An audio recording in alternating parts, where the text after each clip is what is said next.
കൊച്ചിയിൽ നിന്നും കാണാതായ എളമക്കരയിലെ മുഹമ്മദിനെ കിട്ടിയെന്ന വാർത്ത വരികയാണ്. ഇപ്പോൾ ശ്യാംകുമാർ ടെലിഫോൺ വിളിച്ചിരുന്നു. ശ്യാം, പറയൂ ശ്യാം, എവിടെ നിന്നാണ് ഈ കുട്ടിയെ കിട്ടിയത്? ആശ്വാസകരമായ വാർത്തയാണ് പുറത്തു വരുന്നത്. മുഹമ്മദ് ഷിഫാൻ എന്ന് പറയുന്ന 13 വയസ്സുകാരനെ തൊടുപുഴയിൽ നിന്ന് ഇന്ന് പുലർച്ചെ കണ്ടെത്തി എന്നുള്ള വിവരമാണ് ഇപ്പോൾ ലഭിക്കുന്നത്. എളമക്കര പോലീസ് സംഘം ഇന്നലെ രാത്രി മുതൽ അന്വേഷണമായിരുന്നു. പുലർച്ചെ തൊടുപുഴയിൽ നിന്നും കുട്ടിയെ കണ്ടെത്തിയെന്ന വിവരം മാത്രമാണ് ലഭിക്കുന്നത്. കുട്ടിയെ ഇപ്പോൾ തൊടുപുഴയിൽ തന്നെ കുട്ടിയുണ്ട്. അല്പസമയത്തിനകം കുട്ടിയുമായി പോലീസ് സംഘം എളമക്കരയിലേക്ക് പുറപ്പെടും എന്നുള്ള വിവരം ലഭിക്കുന്നുണ്ട്. ഇന്നലെ രാവിലെയാണ് ഇടപ്പള്ളിയിൽ സ്കൂളിൽ പരീക്ഷ എഴുതാൻ പോയ കുട്ടിയെ പിന്നീട് കാണാതാകുന്നത്. ഉച്ചയ്ക്ക് 2:30യോടെയാണ് ഈ വിവരം പോലീസ് അറിയുകയും കുട്ടിക്ക് വേണ്ടി അന്വേഷണം നടത്തുകയും ചെയ്തത്. CCTVയിൽ ഈ കുട്ടി ഇടപ്പള്ളിയിൽ നിന്ന് നടന്നു പോകുന്ന ദൃശ്യങ്ങളും ലഭിച്ചിരുന്നു.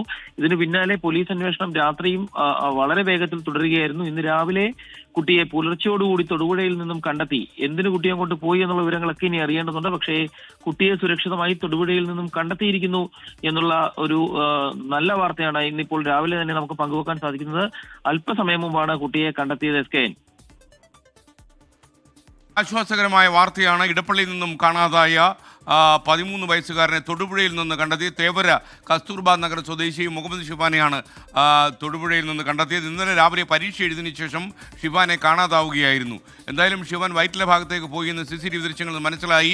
ദൃശ്യങ്ങളുടെ ചുവട് പിടിച്ചു പോയ പോലീസ് ഇപ്പോൾ തൊടുപുഴയിൽ നിന്ന് കുട്ടിയെ കണ്ടെത്തിയെന്നാണ് നമുക്ക് ലഭിക്കുന്ന വിവരം.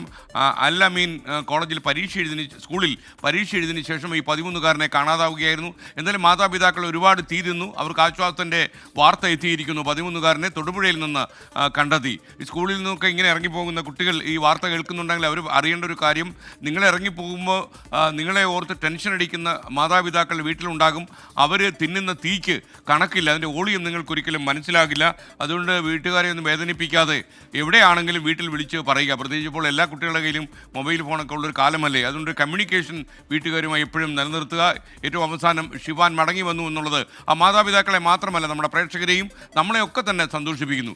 അങ്ങനെ ഒരു സുഖപര്യവസാനം ഈ വാർത്തയ്ക്കുണ്ടായി എന്നറിയുമ്പോൾ വളരെ സന്തോഷം. ഷിഫാൻ വളരെ മര്യാദയുള്ള കുട്ടിയായിട്ട് വളരുക, മിടുക്കനായിട്ട് വളരുക, അതുമാത്രമാണ് നമുക്ക് പറയാനുള്ളത്. എന്തായാലും സന്തോഷകരമായ വാർത്ത. തൊടുപുഴയിൽ നിന്ന് കാണാതായ ഷിഫാനെ കണ്ടെത്താൻ കഴിഞ്ഞു.